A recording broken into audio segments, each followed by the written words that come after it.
Baldakizu nola beatu eguzki eklipse bat modu seguruan? Hemen dituzu gako guztiak. Lehenengo gauza, eta garrantzitsuena, inoiz ez begiratu eguzkia zuzenean. Modu divertigarri eta seguru bada proiekzioaren bidez.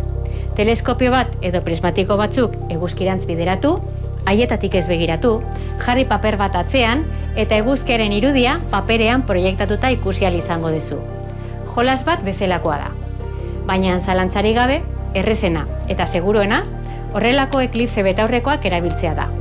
Betaurreko homologatuak dira, eta eguzkia behatzeko bereziki diseinatuta daude. Haiekin, eklipseak osatuko dituzu, eta eguzkia orban handienak modu seguruan ikusiko dituzu ere. Hemen, arantzadin eros ditzakezu.